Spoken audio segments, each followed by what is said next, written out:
Est-ce que vous connaissez, Stéphanie, je m'adresse à vous, la spécialiste smartphone, le téléphone le plus hype, le plus branché, le plus tendance du moment? Eh bien, est-ce qu'on va le voir à l'écran? Moi, je vois ce que c'est. C'est celui-là. Oui, mesdames et messieurs, c'est lui. Et si vous avez un peu plus de 15 ans, eh bien, ça vous parle peut-être. C'est le Nokia 3310. Et le Nokia 3310, pourquoi je dis que c'est le plus tendance du moment? Parce que figurez-vous que, d'abord, vous en avez peut-être chez vous, des téléphones comme ça. Mais aujourd'hui, on peut racheter des 3310, alors quasiment neufs, en tout cas reconditionnés, nettoyés, réemballés dans des nouveaux emballages. Même le site sur lequel on se trouve là, qui est un site français, parisien, les téléphones sont relookés, on les peint avec des couleurs un peu flashy, un peu tendance. Bon là il est blanc, mais sinon il y a plein de couleurs plutôt sympas. Et on vend ça. Alors, ceux qui sont relookés, 90 €, on en trouve des moins chers, 10, 20 €. Et alors, c'est étonnant, cette espèce d'engouement pour le 3310, et même pour d'autres smartphones un peu anciens. Il y a le StarTAC, Motorola, etc. Des gens, paraît-il, achètent ça aujourd'hui. Pourquoi? Parce que d'abord, il y a un côté branché, côté nostalgie, côté rétro, un peu bobo, je dirais.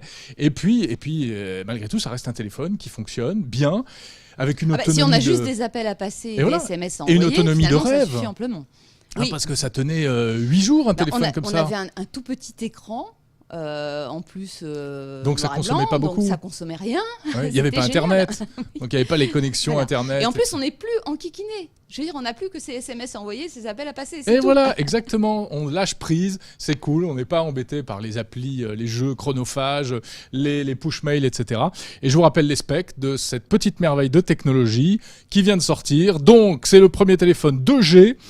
Qui était conçu pour les réseaux GSM 900, 1800, il pèse 133 grammes, il a un écran graphique monochrome, oui, parce que la couleur on s'en fout, des sonneries monophoniques, vous savez, ça faisait bip bip bip, et c'est tout, pas question de mettre un MP3, et il y avait 4 jeux, dont le légendaire jeu Snake, et il me semble le jeu de que serpent. En fait, ce téléphone aussi était réputé parce qu'il y avait beaucoup de geeks de la première heure qui composaient leur propre sonnerie. Ah oui, c'est vrai. C'était ça. On pouvait créer sa sonnerie. On pouvait créer sa sonnerie. Ouais, c'était assez génial. Et puis il est solide, etc. Voilà. Bon. Il coûte pas cher. Alors, par contre, je me suis laissé dire que c'était peut-être pas le mieux en termes de DAS, c'est-à-dire le taux d'émission. À mon avis, la législation ne devait pas être la même à l'époque. Cerveau abîmé assuré. Cerveau abîmé assuré.